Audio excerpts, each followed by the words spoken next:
Okay, so in this lecture we're going to consider the underlying biological mechanisms for learning, and this lecture will link back to what we looked at with in my earlier lecture of the cognitive aspect of learning and memory, and it will also build bridges, pun intended, with the work that Dave did with you on synapses. Okay, so without further ado, let's go on to what our reading should be. So by the end of this lecture, I would recommend that you do this recommended reading, which is just a few pages in Davy, which is of course available as an ebook. So the aims of this lecture are as follows. You should be able to state Verb's rule, identify the role of the different brain regions in memory, describe long-term potentiation. Okay, so perceptual memory, learning. Concerned with the recognition of sensory stimuli. Involves synaptic changes in the regions of the appropriate sensory association cortex. Recognition occurs when the stimuli activates these established set of neurocircuits, and the retrieval of memory activates the appropriate regions of the sensory association cortex. Okay, so in other words, you see something, it activates a series of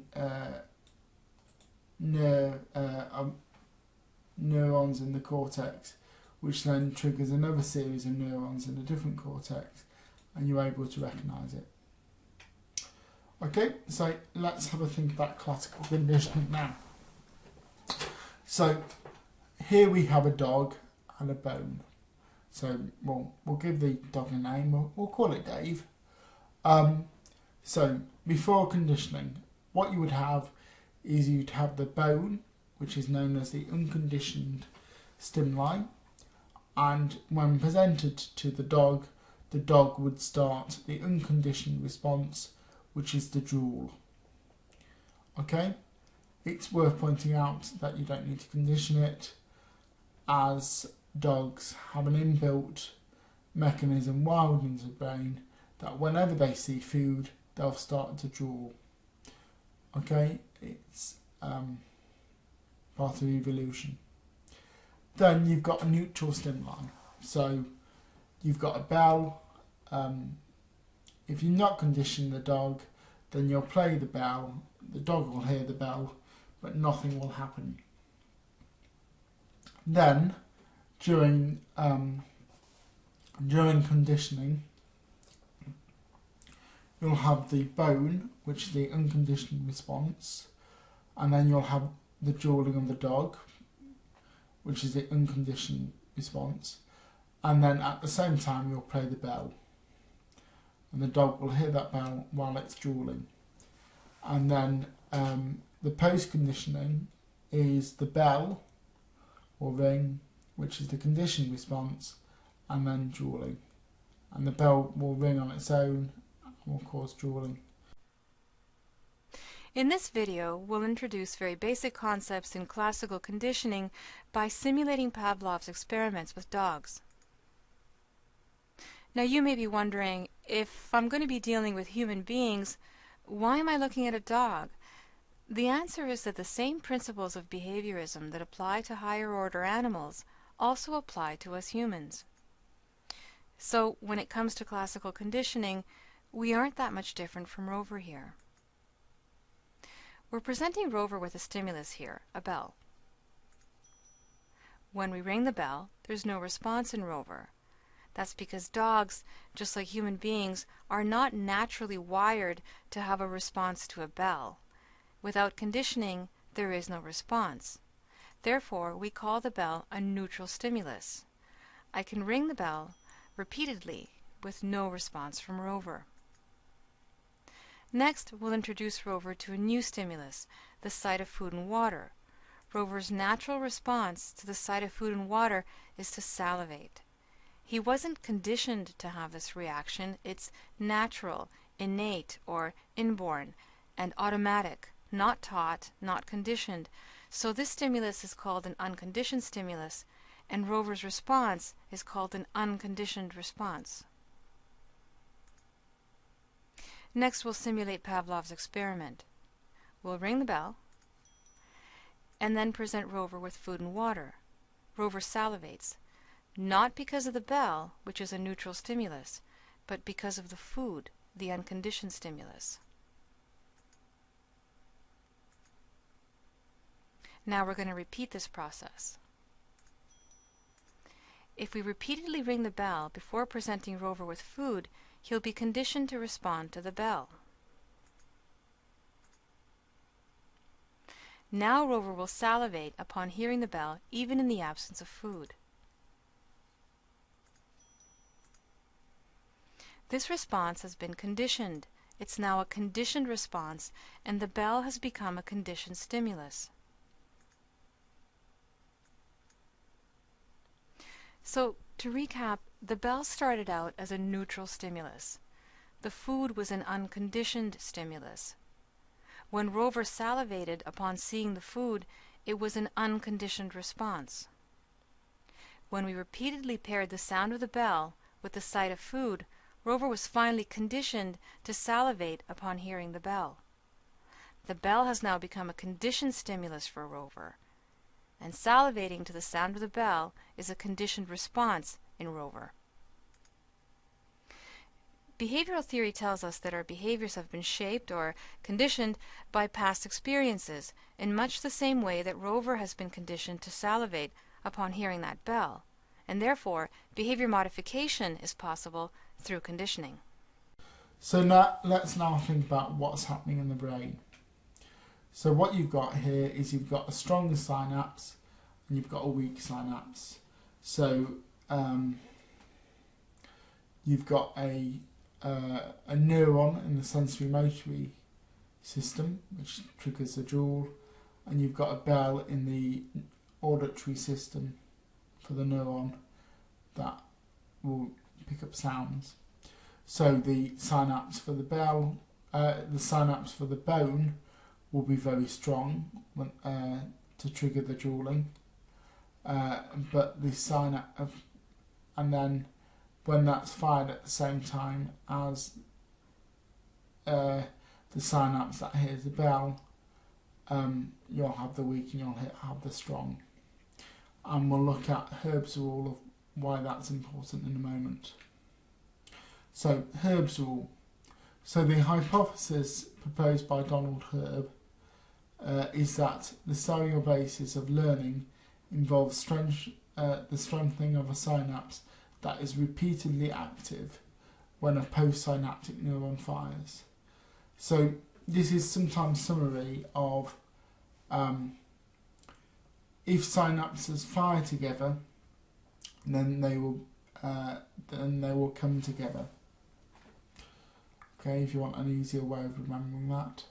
But essentially, it's just the notion that if you've got repeated activity at a postsynaptic neuron and at a synapse, then you'll start to form a reaction. So now we look at the neurolearning mechanism, which is sometimes called long-term potentiation. So long-term potentiation increases the excitability of a neuron to a particular synaptic input caused by repeatedly high-frequency activity. So going back to what we did earlier, when that dog hears the bell at the same time as having the synapse for the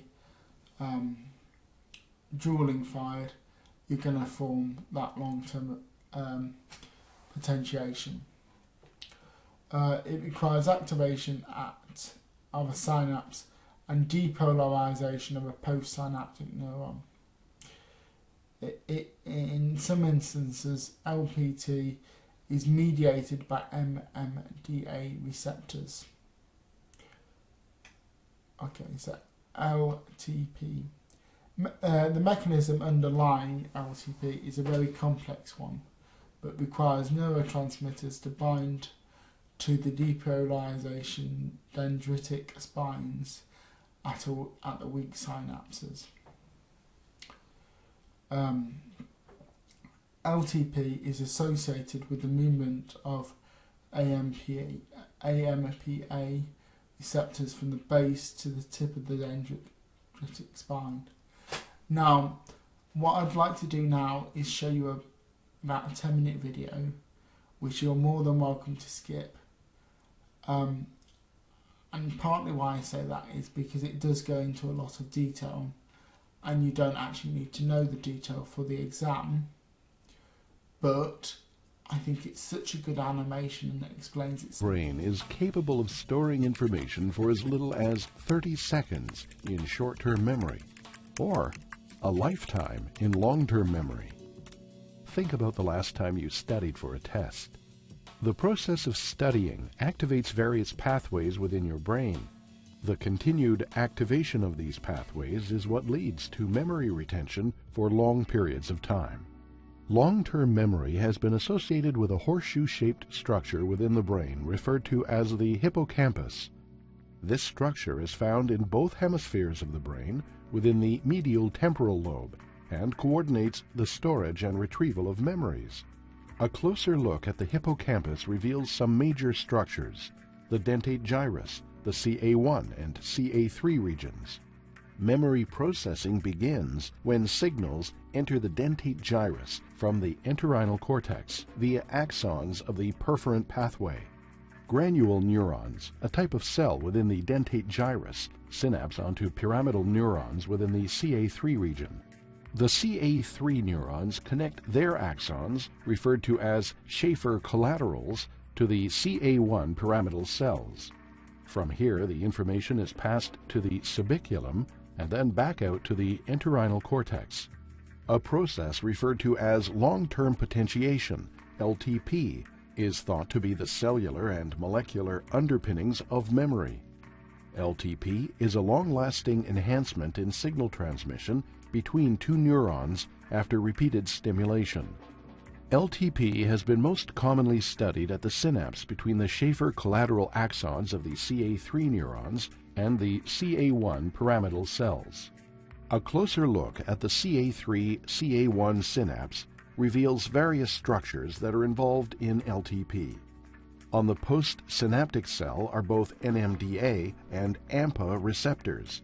These receptors are usually localized together at many postsynaptic sites and are activated after the binding of the neurotransmitter glutamate. The AMPA receptor is permeable to sodium ions. The NMDA receptor is also permeable to sodium, but more importantly, it has a high permeability for calcium. The NMDA receptor is also blocked by magnesium, which prevents the ions from passing through the receptor. When an action potential travels down the Schaefer collaterals, it leads to the release of glutamate, which binds to both the NMDA and AMPA receptors. When a low-frequency action potential is propagated down the Schaefer collaterals, a small amount of glutamate is released. The AMPA receptors will open and allow an influx of sodium into the CA1 postsynaptic cell. This causes a slight depolarization event in the postsynaptic cell.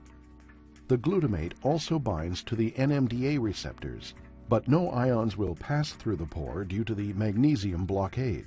While the small amount of neurotransmitter release signals a response, it is not enough to cause LTP. This is comparable to you studying material for only a few times. You will not activate a high-frequency action potential from studying for just a short while. When a high-frequency action potential travels down the Schaefer collaterals to the terminal, a larger amount of glutamate is released from the presynaptic terminals. This is comparable to you studying for longer periods. This results in higher frequency action potentials. When glutamate binds to the AMPA receptor, a greater depolarization event occurs. The AMPA receptors remain open longer, due to the increased concentration of glutamate, which allows a larger amount of sodium to enter through the AMPA receptors. This influx of sodium causes a large depolarization event in the postsynaptic cells, which repels the magnesium blockade from the NMDA receptors through a process known as electrostatic repulsion. At this point, the NMDA receptor, with glutamate bound, allows sodium and calcium to enter through its pore. In this way, NMDA receptors are known as coincidence detectors because they require a presynaptic and postsynaptic event for channel opening, the binding of presynaptically released glutamate, and a significant postsynaptic depolarization via activation of the AMPA receptors. As previously mentioned, LTP is the process of strengthening the connections between two neurons. The influx of postsynaptic calcium acts as an important secondary messenger, activating many secondary intracellular cascades. The increase in calcium contributes to two phases of LTP, early phase and late phase. During the early phase, the calcium binds to its respective binding proteins and causes the insertion of new AMPA receptors onto the postsynaptic cell membrane at the active CA3-CA1 synapse. These AMPA receptors are stored in the postsynaptic CA1 internal cell stores and will only insert when there is a large influx of calcium through the NMDA receptor. This allows more AMPA receptors to be available for future depolarization events. The early phase changes last for only a few hours and require a brief increase in calcium levels. During the late phase, a prolonged influx of calcium causes an increase in transcription factors, ultimately resulting in gene expression and new proteins to be synthesized. Some proteins resulting from this process include AMPA receptors, which are inserted into the postsynaptic cell membrane at the synapse. In addition, there is an increase in the synthesis of proteins called growth factors. These are involved in the formation of new synapses, which is the basis for synaptic plasticity. Your brain can change as you learn. These synapses are formed between the CA3-CA1 neurons, allowing for a stronger connection between the two neurons. The late phase changes can last 24 hours up to a lifetime. It is important to remember that LTP is not a mechanism. It is an outcome of the increased activity between two neurons. This results in an increase in AMPA receptors and synaptic connections, which allows the low-frequency action potential to cause a greater depolarization event in the postsynaptic terminals. This is the foundation of memory. However, the hippocampus is not the only brain region that processes memories. Memory processing occurs in many other regions, including parts of the cerebral cortex. Studying activates various pathways throughout your entire brain. Continuous activation of the same pathways will create high-frequency presynaptic action potentials and postsynaptic activation in those paths. It is now clear that these pre- and postsynaptic events strengthen the connections in the specific pathway. This strengthening is what contributes to your ability to recall the material when writing your exam.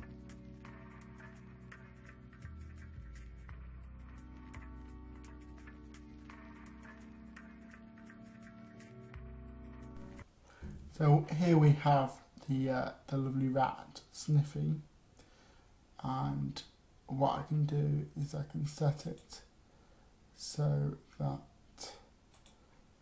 I can have it play a tone, and every time it plays a tone,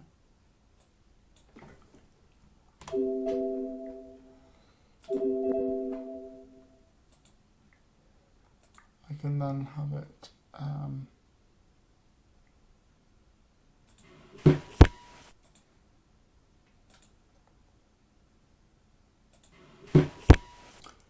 can then have it release some food, or if I wanted to, I could have it electrocuted. Yeah. So that's how it would form an association. So, and that's basically what Skinner's box looks like. so clearly that I'm quite keen to show you. Okay, so now we're going to move on to operant conditioning. So this is the idea that behaviour is conditioned through a series of rewards and punishments that is associated with behaviour. And if you want the classic example, you can think about Skinner's box. So what I'm now going to show you is a computer mock-up of Skinner's box. Okay, so if I just talk you through the diagram now, you've got a stimulus, so the sight of a lever. You've then got the neurocircuit that detects the particular stimuli, and that's the perceptual system, as we covered earlier. You've then got the neurocircuit that controls the particular behaviour, so that would be kind of the rat would be thinking about pressing the lever. You've then got the behaviour itself, which is the rat pressing the lever. You then have the rats pressing the lever and receiving food, and that's treated as a reinforcing stimuli. And then you've got the reinforcing system, and what you find is that forms a feedback loop, so the rat learns to press the lever more and more and more if it wants food. You might see when we come to it in 531 about how it's more effective if it's irregular, unconditioned response, but we won't cover that now. So reinforcement. We know that the nucleus accumbens, which is an important site when considering positive reinforcement, it releases dopamine within the nucleus accumbens, or NAC, and is associated with reinforcing behaviour. However, this is one area where there are still lots of questions to answer, so quite an exciting area. So key issues to think about is what activates the dopaminergic neurons in the VTA. So in other words, what triggers the dopaminergic response in the first place? How does the release of dopamine in the NAC strengthen the synaptic connections? Once again, we just don't know. And where do synaptic changes take place? And just to show you what it looks like on a diagram, you can see various things. So you've got the nucleus accumbens here. You've got the amygdala there, which is part of the emotional response. You've also got things like the hypercampus there. And this all takes place in the limbic system. And then it feeds forward to the prefrontal cortex, which is responsible for kind of executive functioning and the monitoring of behaviour. So often, I think you saw in one of Kate's lectures how people who didn't have a particularly well developed prefrontal cortex struggled to control their behaviour, and it's linked to this biological mechanism here. Okay.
So now we're going to think about the short term and the working memory.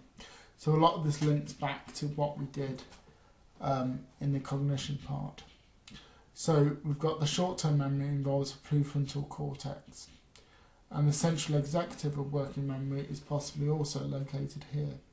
So if we look at the phonological loop here, you see that studies have suggested that there's highlighted areas in the Broca's area and the Wernicke's area, and also when it comes to the central executive, you've got central processing there, and then for the visual spatial area, you've got activations in the right hemisphere in the frontal regions and also in the visual spatial sketchpad regions.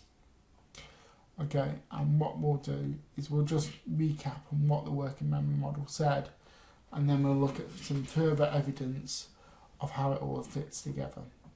So for a start, you've got the central executive, which is like the big boss, and then breaking that down, you've got the phonological loop, which has the articulatory loop and the acoustic store.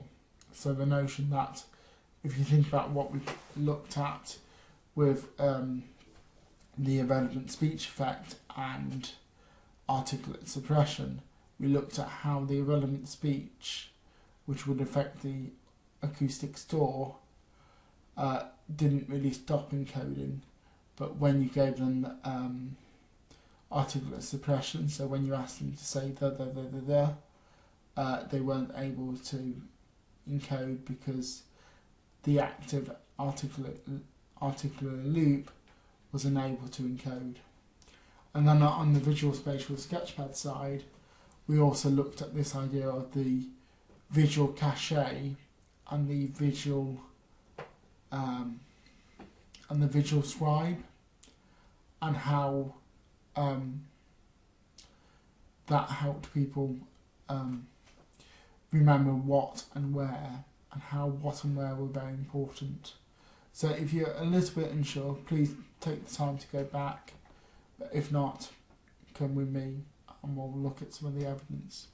So if you want the biological evidence for the phonological loop, Henderson and Burgess and Frith 2000 found that storage was in the left inferior parental, and rehearsal was in the left prefrontal. So if you look there, that roughly ties in with the Broca's area and the Wernicke's area. And what that would also support is this idea of having the two separate phonological loop, two separate parts of the phonological loop. So the articulate loop and the acoustic store. Okay, so in many ways we've got the evidence for the phonological loop in the bag. Then if we look at the evidence for the visual spatial sketchpad, some of this comes from Benchin in 1997, who looked at unilateral presenting neglect. So he looked at patients who had typically had either some sort of traumatic brain injury or some sort of stroke, and found that if they compared that they were only able to see people if they stood on a certain side, usually opposite to where the trauma had occurred. So for example, if they had trauma in the right hemisphere, they were only able to see people when they stood on the left. But equally, it was found that they often struggled to either identify people or say where they were. So for example, if they could say where they were, then they often couldn't say what they were, if that makes sense, and vice versa. And this emphasises that there is a clear distinction between the what and the where. Equally, Smith and Gerhardus, 1997, did a PET scan on people completing a trail making test and found that there was a lot of activation in the prefrontal, premotor, occipital and parental cortices. So in other words, where you'd expect it to be there. So a little bit there, also a little bit there. Okay, and once again they found that there was some differentiation between when people were asked to be able to recall where something was and what something looked like. Okay, now we're going to look at the hippocampus. Now, if you chose to watch the video I put on earlier, you'll see that the hippocampus was mentioned in terms of the consolidation of long-term memories and how it was used to integrate into the different what you may not have realised is it was also used to integrate memories into different cortical regions. So in other words, when something was happening in the prefrontal cortex, then it was able to link that back with, say, something happening in the occipital lobe. It also receives inputs from other brain regions and sends them back to these regions. There's also a lot of evidence that suggests that the limbic system and the temporal lobe are also involved. So you may have come across something called flashbulb memory, which is the notion that if you've got a traumatic event, then it's much easier to remember it. So, for example, there was some research done on the surviving families of the victims of September the 11th, and they were able to find that when they were asked where they were when they were told, who told them, what they were doing, and they said they all had a very clear memory. And that's because the limbic system, which is typically associated with emotion in the brain, is also associated with the putting down of memories.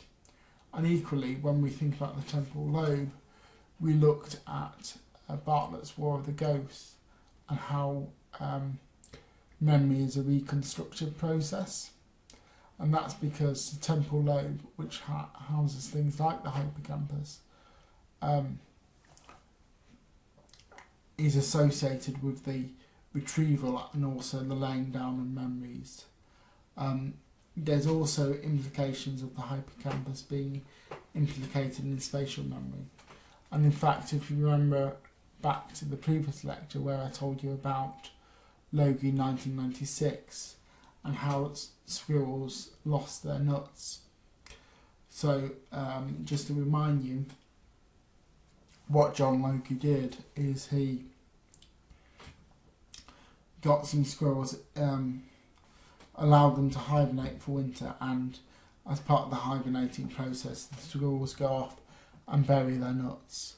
So the previous day he allowed them to kind of go off and check where their nuts are, which is what squirrels often do. And then the following day he removed the hippocampus, and it was often found that squirrels without a hippocampus suddenly are able to identify what a nut is, but are not able to remember where the nuts were buried. So consequently, the squirrels all lost their nuts. Okay, so that's just the hippocampus. So just to summarise, by the end of this lecture, you can hopefully now state what the Herb's rule is, identify the role of the different regions of the brain, describe the long-term potentiation. If you've got any questions, do your background reading, but you can always email me in the usual way. Thank you.